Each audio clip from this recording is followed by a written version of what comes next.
Hello दोस्तों, मेरी channel zoology club में आप सबको स्वागत करती हूँ। ये हमारा economic zoology, medicinal and veterinary zoology के अंदर फर्स्ट क्वेश्चन है।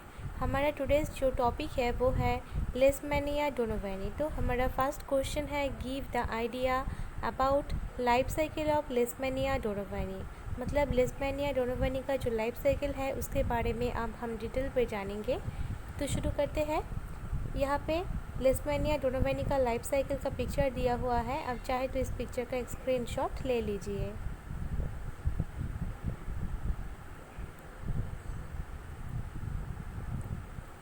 लेशमैनिया donovani is a digenetic parasite passing its life cycle in 2 different host.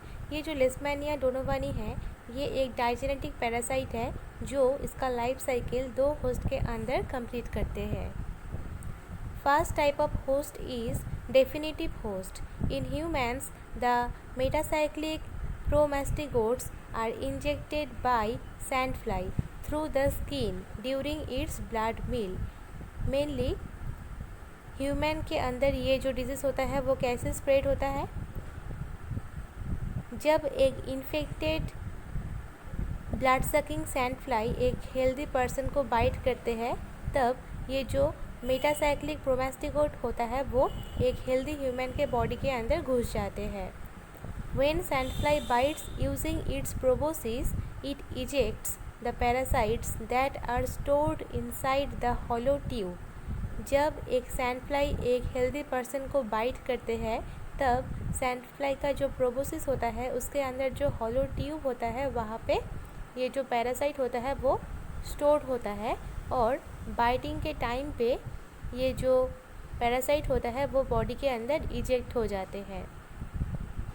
Some promastigotes में enter the blood stream directly where some are destroyed by macrophagic cytolysis. ये जो प्रोमास्टिगोट होता है उसका कुछ अमाउंट डायरेक्टली ब्लड स्ट्रीम के अंदर घुस जाते हैं और कुछ अमाउंट का प्रोमास्टिगोट डिस्ट्रॉय हो जाते हैं मैक्रोफेजिक साइटोलाइसिस के through. But many are also taken up through phagocytosis by mononuclear phagocytes in liver, spleen and bone marrow. लेकिन ह्यूज अमाउंट का जो पैरासाइट होता है वो मेनली फैगोसाइटोसिस जो प्रोसेस होता है उससे डिस्ट्रॉय हो जाते हैं और वो मेनली कहाँ पे होते हैं? लिवर, स्प्लीन, बोन मैरो के अंदर जो मोनोन्यूक्लियर फैगोसाइट सेल होता है वहाँ पे। Inside the cells they undergo spontaneous transformation into oval shaped amastigotes. और सेल के अंदर क्या होता है? ये जो पैरासाइट होता है वो ओवल शेप्ड एमास्टिगोट्स पे स्पॉन्टेनियसली ट्रांसफॉर्म हो जाते हैं। Granulocyte selectively kill the promastigotes by oxidative mechanism while amastigotes are resistant. जब एमास्टिगोट रेजिस्टेंट हो जाता है तब क्या होता है? ये जो ग्रैनुलोसाइट्स होता है वो ऑक्सीडेटिव मेकानिज्म के टाइम पे प्रोमास्टिगोट को किल कर देते हैं। Then the surviving amastigotes undergo cell division using simple binary fission. और उसके बाद वहाँ पे जो एमास्टिगोट वहाँ पे सर्वाइव कर जाते हैं तब वो उसके बाद सिंपल बाइनरी फिशन के अंदर घुस जाते हैं। Multiplication continues until the host cell can no longer hold and ruptures। ये जो मल्टीप्लिकेशन होता है वो तब तक कंटिन्यू होता रहता है जब तक ये जो होस्ट सेल वो रप्चर नहीं हो जाता है तब तक। In a fully congested cell there can be as many as 50 to 200 amastigotes. मतलब वहाँ पे जो कंजेस्टेड सेल होता है उसके अंदर 50 से 200 के आसपास एमास्टिगोट्स होता है। Which are released into tissue cavities, जो टिश्यू कैविटीज़ के अंदर रिलीज हो जाते हैं। These free and phagocytosed emastigotes in peripheral blood are then sucked up by blood feeding sandfly। और उसके बाद ये जो फैगोसाइटोस्ड एमास्टिगोट्स होता है वो पेरिफेरल ब्लड के अंदर घुस जाते हैं और उसके बाद जब एक सैंडफ्लाई उस इन्फेक्टेड पर्सन को बाइट करते हैं तब वो जो पैरासाइट होता है वो ब्लड सकिंग के साथ साथ मतलब ब्लड के साथ साथ वो जो पैरासाइट्स होता है वो भी सैंड फ्लाई के बॉडी के अंदर घुस जाते हैं। Each individual amastigote is then capable of invading fresh cell, और ये जो इंडिविजुअल एमास्टिगोट होता है वो फ्रेश सेल के अंदर इन्वेट करते हैं और उसके लिए वो कैपेबल होते हैं। As a result the entire tissue is progressively infected and destroyed, और इससे क्या होता है, यहाँ पे जो एंटायर टिश्यू होता है वो इन्फेक्टेड हो जाते हैं और प्रॉपरली डिस्ट्रॉय भी हो जाते हैं।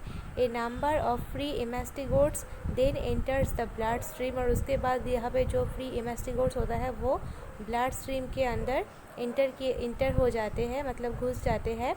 Where many are phagocytosed by microphage, और यहाँ पे बहुत सारे पैरासाइट मतलब एमास्टिगोट्स क्या होता है, डिस्ट्रॉय हो जाते हैं माइक्रोफेज के थ्रू, फैगोसाइटोसिस प्रोसेस के वजह से। नेक्स्ट है intermediate host. Leishmania donovani undergo further development only in the digestive tract of the female sand fly. ये जो लेशमैनिया डोनोवेनी होता है उसका जो लाइफ साइकिल का नेक्स्ट पार्ट होता है वो सिर्फ फीमेल सैंड फ्लाई के डाइजेस्टिव ट्रैक्ट के अंदर ही होते हैं। Hence only females are responsible for transmitting the infection. So only यहाँ पे जो फीमेल सैंड फ्लाई होता है सिर्फ वो ही रिस्पॉन्सिबल होता है इस डिजीज़ को ट्रांसमिट करने के लिए। Once the amastigotes are ingested they enter the midgut of the sand fly. ये जो एमास्टिगोट्स होता है जब ये सैंड फ्लाई से इंजेस्ट हो जाते हैं उसके बाद वो सैंड फ्लाई का जो मिडगट पोर्शन होता है वहाँ पे चले जाते हैं। Then they undergo structural modification into flagellated promastigotes, और उसके बाद वो उसका जो स्ट्रक्चरल मॉडिफिकेशन हो जाता है वो होता है और उसके बाद वो फ्लैजिलेटेड प्रोमास्टिगोट्स पे कन्वर्ट हो जाते हैं, becoming larger and considerably elongated, और वो लार्जर हो जाते हैं और वो कंसिडरेबली इलोंगेटेड भी हो जाते हैं। They get attached to the gut epithelial lining where they multiply rapidly by binary fission, और उसके बाद वो गाट का जो एपिथेलियल लाइनिंग होता है वहाँ पे अटैच हो जाते हैं और वहाँ पे उसका मल्टीपल बाइनरी फिशन होता रहता है rapidly. They are also capable of sexual reproduction by genetic hybridization in the sandfly guard, और सैंडफ्लाई के गार्ड के अंदर यहाँ पे सेक्सुअल रिप्रोडक्शन होता रहता है जेनेटिक हाइब्रिडाइजेशन प्रोसेस के through. Then they migrate back towards the anterior part of the digestive system, और उसके बाद ये क्या करते हैं, ये जो एमास्टिगोट्स होता है वो डाइजेस्टिव सिस्टम का जो एंटीरियर पोर्शन होता है वहाँ पे माइग्रेट करते हैं, such as pharynx and buccal cavity, और वो कौन सा पार्ट है, वो फेरिंग्स होता है और नहीं तो बक्कल कैविटी भी होता है। This process is known as anterior station development which is unique in Leishmania, और इस प्रोसेस को एंटीरियर स्टेशन डेवलपमेंट कहा जाते हैं जो लेशमैनिया के अंदर यूनिक प्रोसेस है। A heavy infection of pharynx can be observed within 6 to 9 days after initial blood meal, और इनिशियल ब्लड मिल के 6 से 9 दिन बाद वहाँ पे क्या होता है, हेवी इन्फेक्शन होता रहता है फेरिंग्स के अंदर। द प्रोमास्टिगोट्स बिकम इन्फेक्टिव ओनली, और ये जो प्रोमास्टिगोट होता है वो इन्फेक्टिव हो जाते हैं इस टाइम पे, and the event is called the metacyclic stage, और ये जो स्टेज होता है, ये जो इवेंट होता है उसको मेटासाइक्लिक स्टेज कहा जाते हैं। The metacyclic promastigotes then enter the hollow proboscis, ये जो मेटासाइक्लिक प्रोमास्टिगोट्स होता है वो इसके बाद हॉलो प्रोबोसिस के अंदर घुस जाते हैं, वायर दे एक्यूमुलेट, जहाँ पे वो एक्यूमुलेट करते हैं, and completely block the food passage, और उसके बाद वो जो फूड पैसेज होता है उसको कम्प्लीटली ब्लॉक कर देते हैं।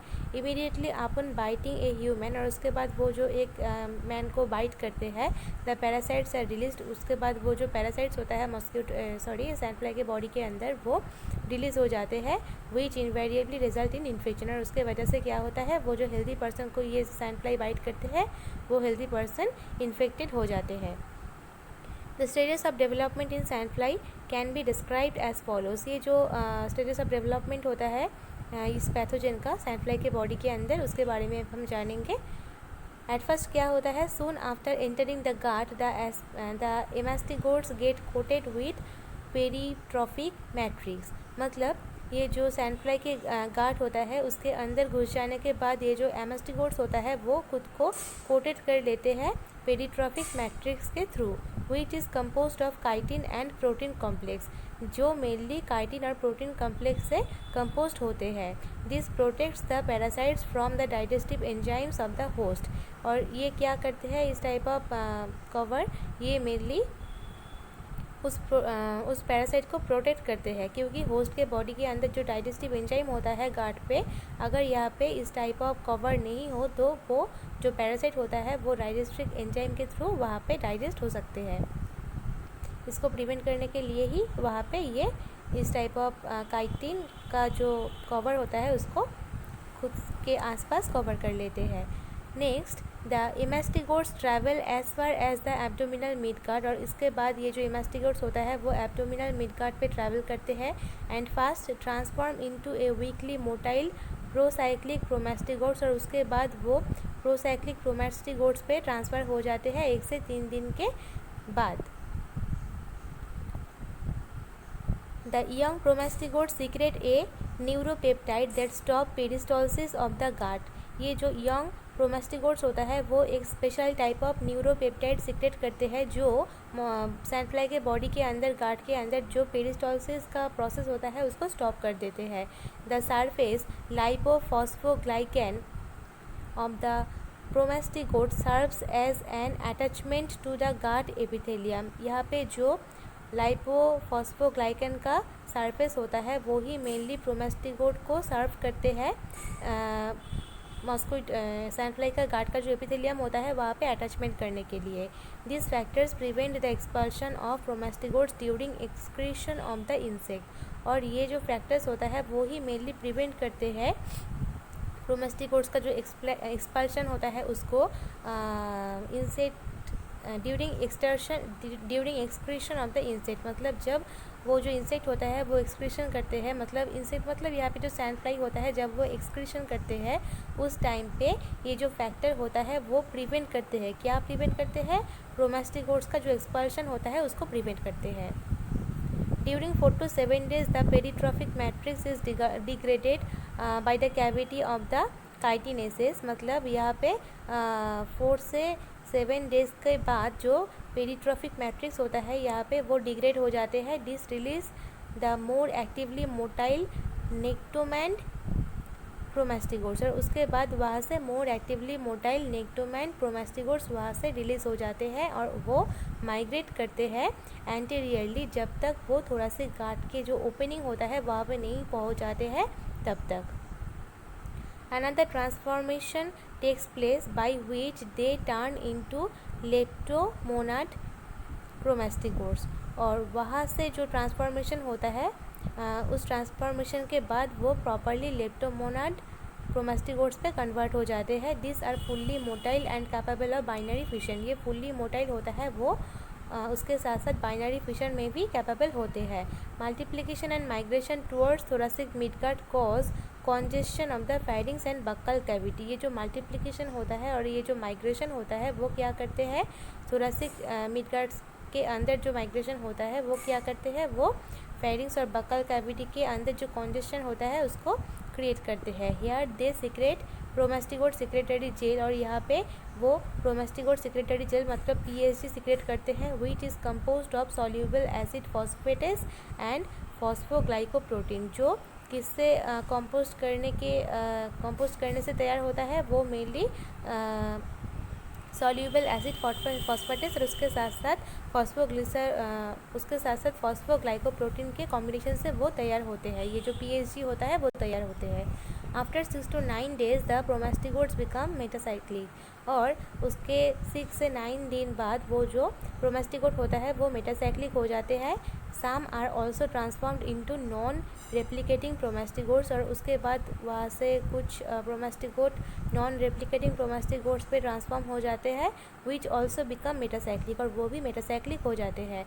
The sandfly is able to रिगर्गिएट।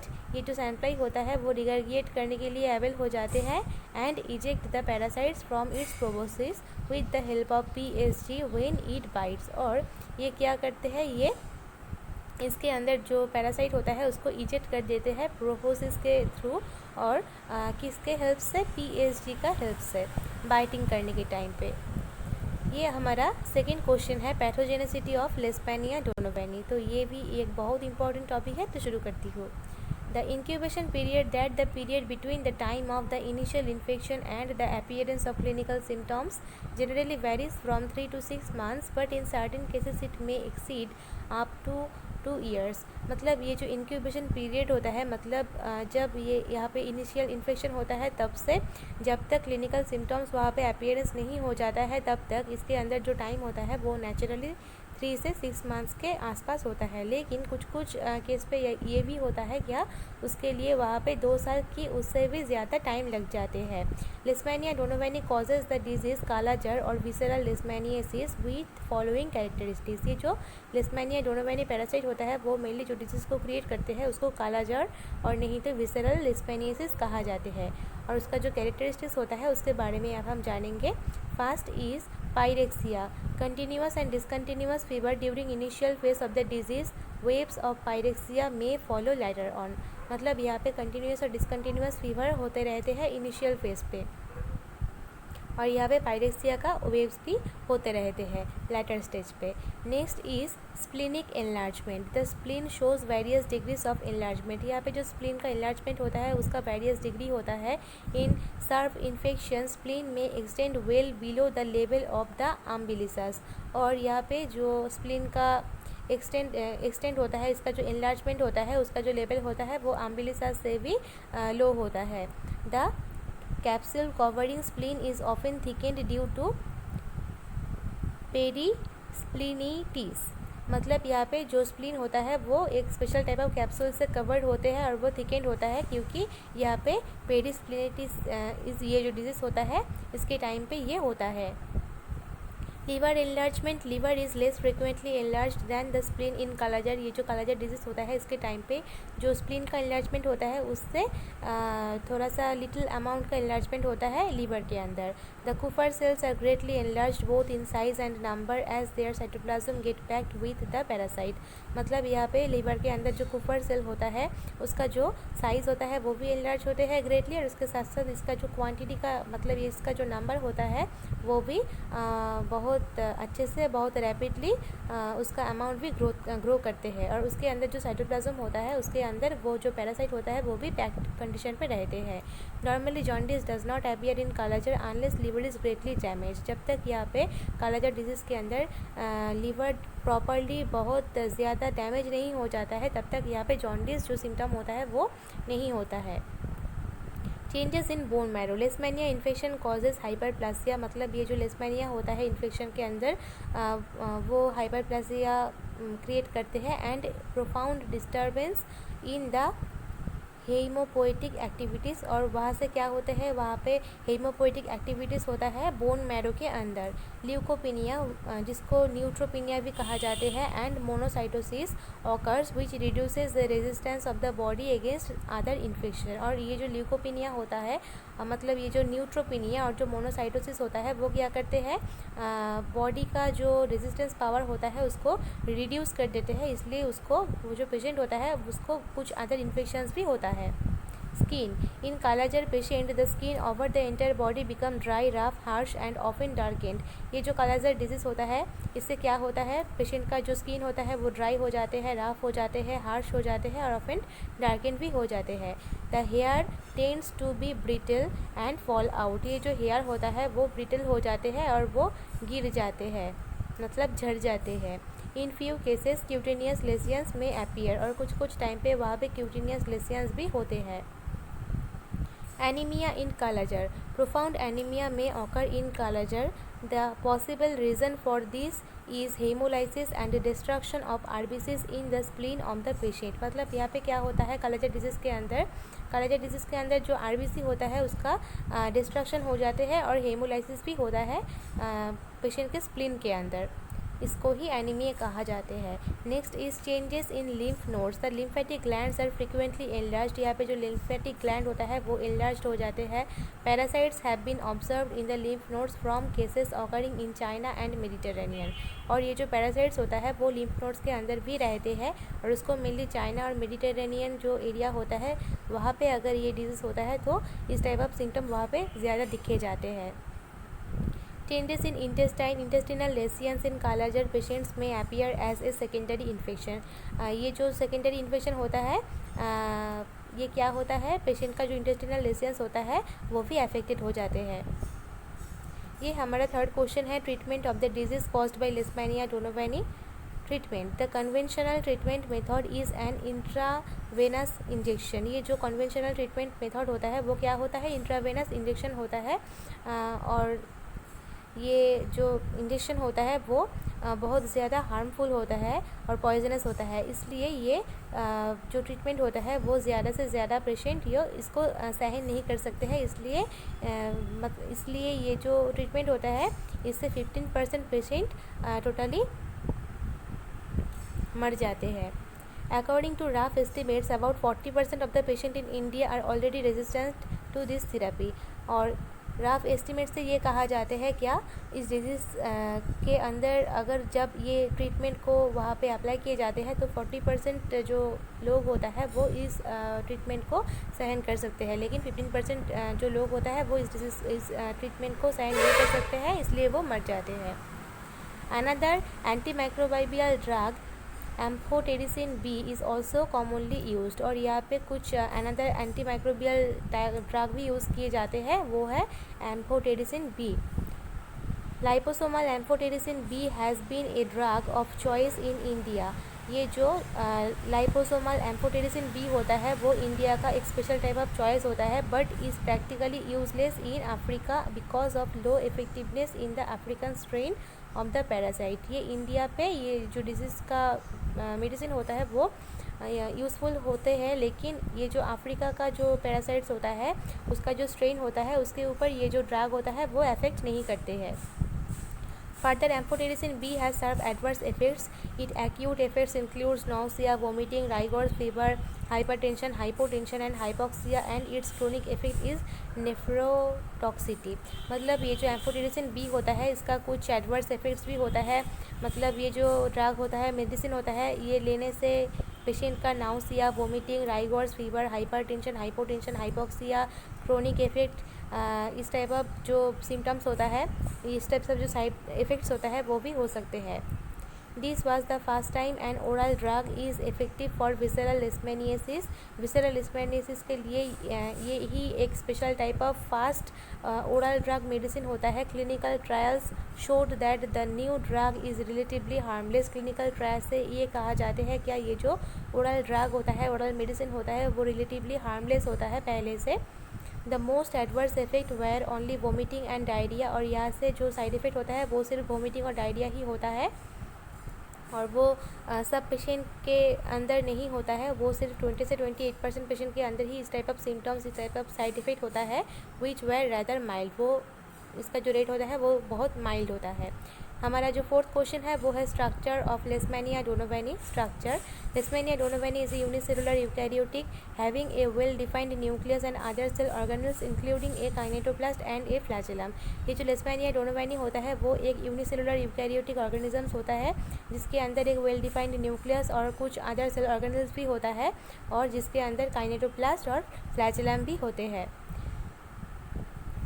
एमास्टिगोट form found in the mononuclear phagocyte. ये जो एमास्टिगोट फॉर्म होता है उसको मेनली मोनोन्यूक्लियर फैगोसाइट के अंदर पाए जाते हैं and circulatory system of humans, और ह्यूमंस के सर्कुलेटरी सिस्टम्स के अंदर पाए जाते हैं। It is N intracellular and non motile form. ये एक इंट्रासेलुलर और नॉन मोटाइल फॉर्म होता है, being devoid of external flagellum, जिसका एक्सटर्नल फ्लैजेलम नहीं होता है। The short flagellum is embedded in the anterior and with out projecting out. मतलब यहाँ पे शॉर्ट फ्लैजेलम होता है एंटीरियर एंड पे। It is oval in shape and measures 3 to 6 micrometre in length and 1 to 3 micrometre in breadth. इसका जो shape होता है वो ओवल होता है और वो लेंथ पे 3 से 6 माइक्रोमीटर के आसपास और ब्रेथ पे 1 से 3 माइक्रोमीटर के आसपास होता है। The kinetoplast and basal body lie towards the anterior end. ये जो काइनेटोप्लास्ट होता है और जो वेसल बॉडी होता है वो एंटीरियर पोजिशन पे रहते हैं। Promastigote is formed in the alimentary tract of the sand fly. ये जो प्रोमेस्टिकोट होता है वो सैंड फ्लाई का जो एलिमेंट्री ट्रैक्ट होता है वहाँ पे तैयार होते हैं। It is an extra cellular and motile form. ये एक एक्स्ट्रा सेलुलर और मोटाइल फॉर्म होता है। It is considerably larger and more highly elongated, measuring 15 to 30 micrometre in length and 5 micrometre in width. ये कंसिडरेबली लार्जर होता है और वो हाईली इलोंगेटेड भी होता है, और उसका जो मेजरमेंट होता है लेंथ वाइज वो 15 से 30 माइक्रोमीटर के आसपास और ब्रेथ वाइज वो 5 माइक्रोमीटर के आसपास होता है। उसका जो शेप होता है वो स्पिंडल शेप्ड होता है और वो बोथ एंड से टैपरिंग होता है। A long flagellum is projected externally at the anterior and, और एक्सटर्नली एंटीरियर एंड के पास यहाँ पे एक लॉन्ग फ्लैजेलम होता है। The nucleus lies at the centre, यहाँ पे जो न्यूक्लियस होता है वो सेंटर पे रहते हैं। And in front of which the kinetoplast and basal body, और इसका जो इन फ्रंट पोजिशन होता है वहाँ पे काइनेटोप्लास्ट और बेसल बॉडी रहते हैं। यहाँ पे मॉर्फोलॉजिकल फॉर्म्स ऑफ लिस्मेनिया डोनोवेनी का पिक्चर दिया हुआ है, आप चाहे तो इस पिक्चर का एक स्क्रीनशॉट ले लीजिए। ये हमारा 5th नंबर क्वेश्चन है, मोड ऑफ इन्फेक्शन। तो शुरू करते हैं। Mode of transmission, sand flies act as the transmitting agent for the disease caused by Leishmania donovani. ये जो सैंड फ्लाइज होता है वो मेनली लिस्मेनिया डोनोवेनी का जो लिस्मेनिया डोनोवेनी से जो डिजीज़ होता है उसको ट्रांसमिट करने के लिए हेल्प करते हैं। In India sand fly of the genus Phlebotomus argentipes, ये जो स्पीसीज होता है, ये जो जेनस होता है वो ही मेनली इस डिजीज़ को स्प्रेड करते हैं। And infected sand fly when bites a person in order to take a blood meal liberate the parasitic flagellates into the wound caused by its proboscis. और ब्लड सकिंग के time पे ये जो sand fly होता है वो अगर इस डिजीज़ को कैरी करते हैं तब ही इसका प्रोबोसिस के अंदर जो पैरासाइट होता है उसको ह्यूमन बॉडी के अंदर, हेल्दी ह्यूमन के बॉडी के अंदर वो इंजेक्ट कर देते हैं। In this way, transmission of Leishmania donovani from a Kala-Azar patient to a healthy one occurs। और ये जो प्रोसेस होता है ऐसे ही एक इन्फेक्टेड पर्सन से एक हेल्दी पर्सन के बॉडी के अंदर ये जो कालाजार डिजीज़ होता है वो स्प्रेड हो जाते हैं। Besides this the other mode of transmissions are transmission through blood transfusion. ये ब्लड ट्रांसफ्यूशन के टाइम पे ट्रांसमिट हो सकते हैं। Congenital infection of a child from mother while still in uterus, मतलब जब एक फीटस मदर के यूट्रस के अंदर रहते हैं तब वो भी इस डिजीज़ से इन्फेक्टेड हो सकते हैं। पॉसिबल ट्रांसमिशन ड्यूरिंग कॉइटस, और कॉइटस के टाइम पे भी यहाँ पे पॉसिबल ट्रांसमिशन हो सकते हैं। हमारा जो लास्ट क्वेश्चन है वो है prophylaxis of the disease caused by Leishmania donovani, मतलब लिस्मेनिया डोनोवेनी से जो डिजीज़ होता है उसका जो प्रोफाइलैक्सिस होता है उसके बारे में हम जानेंगे। Prophylaxis, the preventive measures are as follows. Control of vector that is sand fly population by using effective insecticides. अगर हम यहाँ पे इफेक्टिव इंसेक्टिसाइड को यूज़ करते हैं तो सैंड फ्लाई का जो पॉपुलेशन होता है उसको हम कंट्रोल कर सकेंगे। Prevention of sand fly bytes by using mosquito net, door and window screen, periodic fumigation and avoiding the ground floor for sleeping purposes. ये जो सैंड फ्लाई से यहाँ पे जो डिजीज़ होता है, जो डिजीज़ सैंड फ्लाई के बाइट से यहाँ पे स्प्रेड करते हैं उसको प्रॉपर्ली प्रिवेंट करने के लिए हमको मॉस्किटो नेट यूज़ करना चाहिए, डोर और विंडो स्क्रीन यूज़ करना चाहिए, पीरियोडिक फ्यूमिगेशन यूज़ करना चाहिए इस डिजीज़ को अवॉइड करने के लिए। और उसके साथ साथ हमको स्लीपिंग के टाइम पे ग्राउंड फ्लोर पे नहीं सोना चाहिए। Effective treatment of patient by specific drugs, और यहाँ पे जो पेशेंट होता है उसका इफेक्टिव ट्रीटमेंट करना चाहिए स्पेसिफिक ड्रग्स के थ्रू। अगर आपको मेरी वीडियो पसंद आए तो मेरे चैनल को सब्सक्राइब कीजिए और इस वीडियो को लाइक कीजिए और शेयर कीजिए। Thank you.